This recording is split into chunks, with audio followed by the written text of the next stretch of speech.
अक्कलकोटमध्ये घडलेली स्वामींची ही खरी लीला पाहून विज्ञानानेही हात टेकले. स्वामींचे अत्यंत लाडके सेवेकरी चोळप्पा हे रात्रीच्या वेळी स्वामींची सेवा करत होते. स्वामी गाढ झोपले होते आणि चोळप्पा त्यांचे पाय चेपत होते.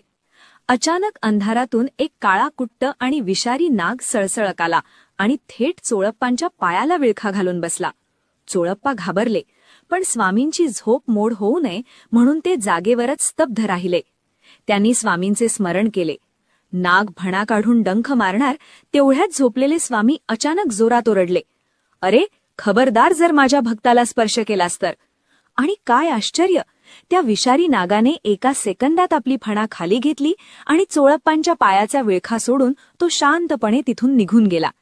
झोपेतूनही आपल्या भक्तांचे रक्षण करणाऱ्या अक्कलकोटच्या स्वामींच्या चरणांत सर्व ब्रह्मांड आहे. तुमचाही या परब्रह्मावर विश्वास असेल तर कमेंटमध्ये श्री स्वामी समर्थ नक्की लिहा आणि हा व्हिडिओ स्वामी भक्तांना शेअर